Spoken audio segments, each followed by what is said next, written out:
नमस्कार, मेरा नाम डॉक्टर निधि है और मैं इंदिरा आईवीएफ की गुरुग्राम ब्रांच में एज सेंटर हेड करीबन 5 साल से काम कर रही हूँ। आज का हमारा टॉपिक है कि हम आईवीएफ में सक्सेस को कैसे बढ़ा सकते हैं।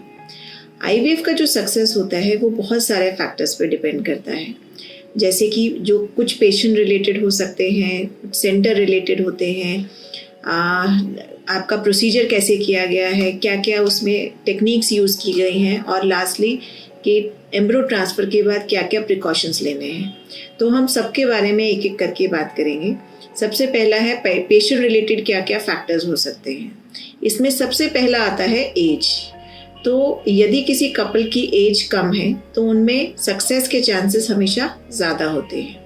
जैसे जैसे एज एडवांस करती है, जो एग्स होते हैं या जो स्पर्म्स होते हैं उनकी क्वालिटी कॉम्प्रोमाइज़ होने लगती है। यूट्रस में स्वेलिंग आ गई, फाइब्रॉयड हो गया या कुछ और प्रॉब्लम्स आने लगती हैं, जिससे सक्सेस के चांसेस कम होते हैं।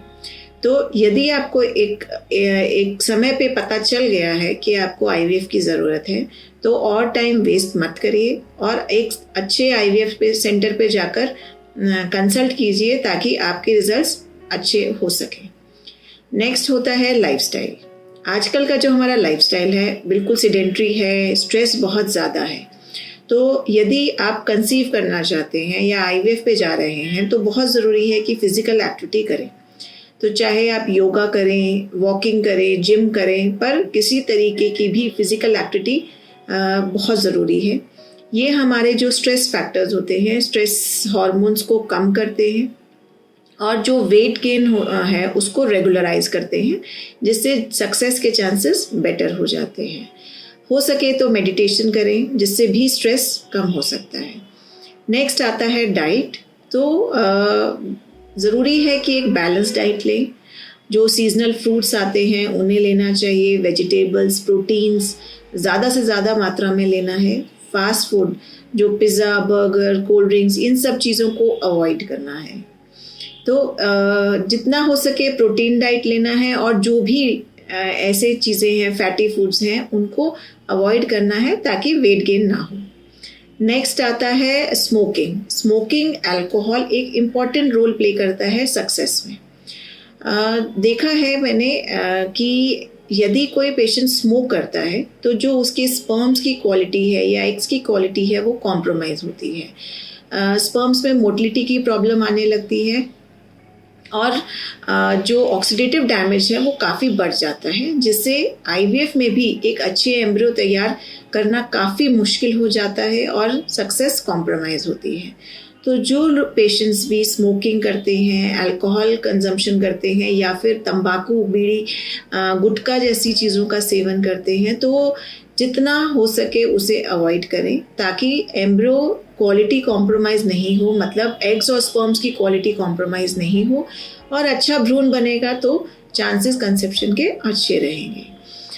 कुछ पेशेंट्स में कोमॉर्बिड कंडीशंस होती हैं, जैसे बीपी हो गया, शुगर हो गया, या फिर थायराइड हो गया, या कुछ ऐसी दवाइयों का सेवन करते हैं जो प्रेगनेंसी में सही नहीं होते, तो वो अपने डॉक्टर से कंसल्ट करें और इन सब चीज़ों को कंट्रोल में करना है और ऐसी दवाइयों का सेवन करना है जो कि प्रेगनेंसी सेफ हो। नेक्स्ट है कि कुछ सप्लीमेंट स्टार्ट कर लेने चाहिए, जैसे कि विटामिन D3 हो गया, B12 है, फॉलिक एसिड है, ओमेगा 3 फैटी एसिड्स। ये सब चीज़ें आपके आईवीएफ के सक्सेस को बढ़ाती हैं। नेक्स्ट आता है सेंटर। तो सेंटर भी एक इम्पॉर्टेंट पार्ट है आईवीएफ के सक्सेस का। जितना अच्छा सेंटर होगा जहां आप आईवीएफ करवाएंगे, उतना रिजल्ट के चांसेस बेटर होते हैं। तो जब भी आप एक आईवीएफ सेंटर का चुनाव करते हैं तो आपको ये नहीं देखना कि वो आपके सेंटर के कितने, आपके घर के कितने पास है। ज़रूरी है कि वो एक अच्छा सेंटर हो, वहाँ पे एक अच्छी गायनेकोलॉजिस्ट और एम्ब्रियोलॉजिस्ट की टीम हो। तो एम्ब्रियोलॉजिस्ट कौन होता है? जो कि आपके एग्स और स्पर्म्स को मिलाकर एक अच्छा भ्रूण तैयार करता है। वो हमारे आईवीएफ का बैकबोन होता है और 50% जो सक्सेस है वो इस पर डिपेंड करती है कि आपके भ्रूण कैसे तैयार होते हैं। तो एक अच्छा एम्ब्रियोलॉजिस्ट किसी भी आईवीएफ सेंटर में बहुत ज़रूरी है।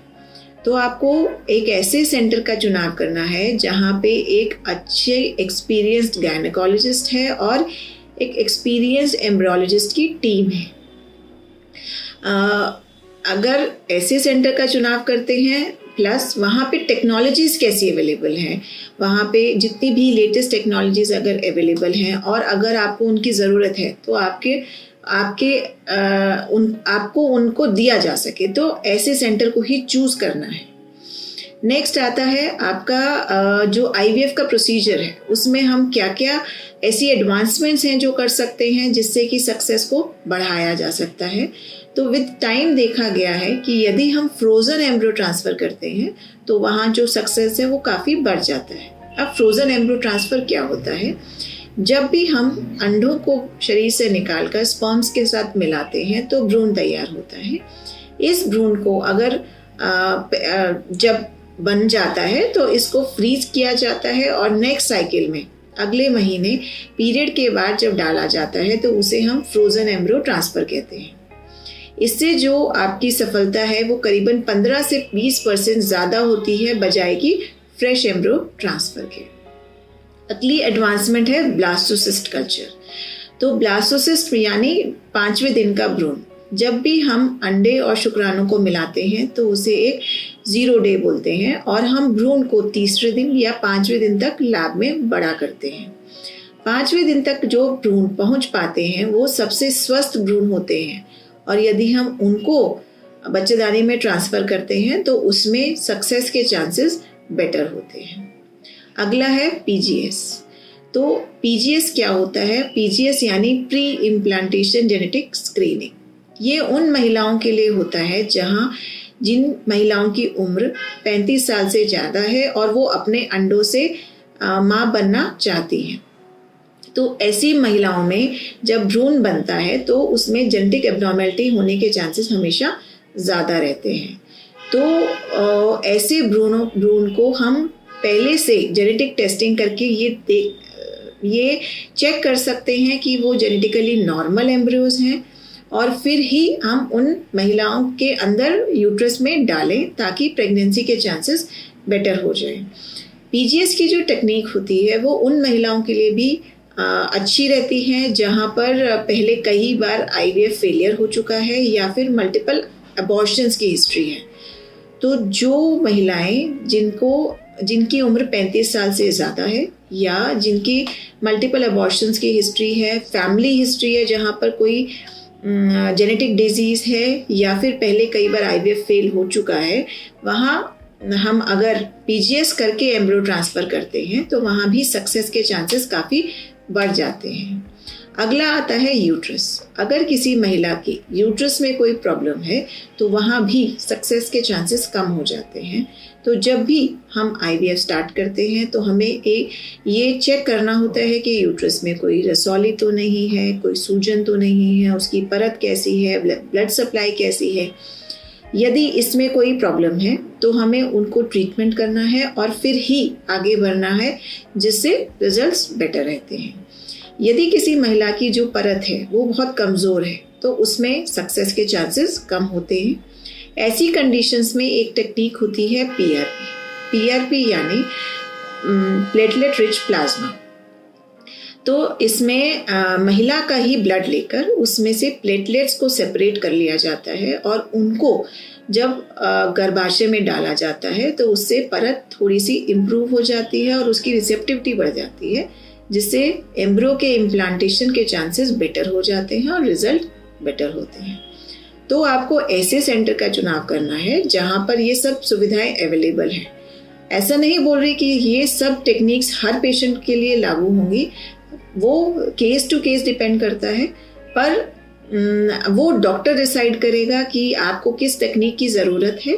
पर अगर ऐसे सेंटर का चुनाव करेंगे जहाँ ये टेक्निक्स अवेलेबल हैं तो आपको इन जो फैसिलिटीज़ हैं उनको लेने में आसानी होगी। नेक्स्ट आता है एम्ब्रियो ट्रांसफ़र के बाद क्या ध्यान रखना है। तो जब हम एम्ब्रियो ट्रांसफ़र कर देते हैं तो हमें कुछ चीज़ों का स्पेशल ध्यान रखना होता है। पहला है, जैसे दवाइयाँ दी जाती हैं तो जो आपको दवाइयाँ दी जाती हैं उनको आपको उस तरीके से, अच्छे तरीके से, नियम से लेना है। जो आपकी प्रेगनेंसी होती है वो एक आर्टिफिशियल प्रेगनेंसी है, तो जो हम दवाइयाँ देते हैं सारी प्रेगनेंसी उसी से सपोर्ट होती है। तो यदि आप दवाइयों का सेवन सही तरीके से नहीं करेंगे तो प्रेगनेंसी में प्रॉब्लम आएगी। इसलिए जैसे भी आपको इंस्ट्रक्ट किया जाता है या जो डॉक्टर आपको दवाइयाँ बताता है उसको आपको नियम से लेना है। नेक्स्ट आता है बेड रेस्ट। बहुत सारे पेशेंट्स को ये मिसकंसेप्शन होता है कि आईवीएफ के बाद बेड रेस्ट करना है, उठना नहीं है। तो मैं ज़रूर कहना चाहूँगी कि ऐसा बिल्कुल भी नहीं है कि आपको बेड रेस्ट पर रहना है। आप नॉर्मल फिजिकल एक्टिविटी कर सकते हैं। आप जो लोग जॉब पे जाते हैं वो जॉब पे भी जा सकते हैं। बस ज़रूरी ये है कि वेट बेयरिंग नहीं करना है या फिर ओवर एक्सर्शन नहीं करना है। जो लोग एक्सरसाइज या जिम करते हैं उनको हैवी एक्सरसाइजेज अवॉइड करनी है। पर हर महिला को करीबन 1 किलोमीटर की वॉकिंग रोज़ करनी है। इससे 2 फायदे होते हैं। एक तो बॉडी एक्टिव रहती है, तो जो यूट्रस होता है उसमें ब्लड सप्लाई अच्छी बनी रहती है। दूसरा, आप अगर बेड पे लेटे रहते हैं तो एक माइंड में सारा दिन यही चलता है कि मेरा रिजल्ट आएगा या नहीं आएगा, तो स्ट्रेस लेवल्स काफ़ी बढ़ जाते हैं। यदि आप अपनी नेचुरल एक्टिविटी में एंगेज रहेंगे तो आपके स्ट्रेस लेवल्स काफ़ी कम हो जाएंगे, और स्ट्रेस कम होगा तो रिजल्ट्स बेटर रहते हैं। तो तीसरा है, आपको किसी भी तरीके के इन्फेक्शन से दूर रहना है। तो यदि आपके घर में किसी को इन्फेक्शन है, जैसे कि कोल्ड है, कफ है, तो कोशिश करें कि आप उनसे थोड़ा दूर रहें। दूसरा, बाहर के से खाना थोड़ा सा अवॉइड करना है, क्योंकि बाहर के खाने से आपको इन्फेक्शन हो सकता है। तो जितना हो सके एक हेल्दी डाइट घर पर ही लेना है।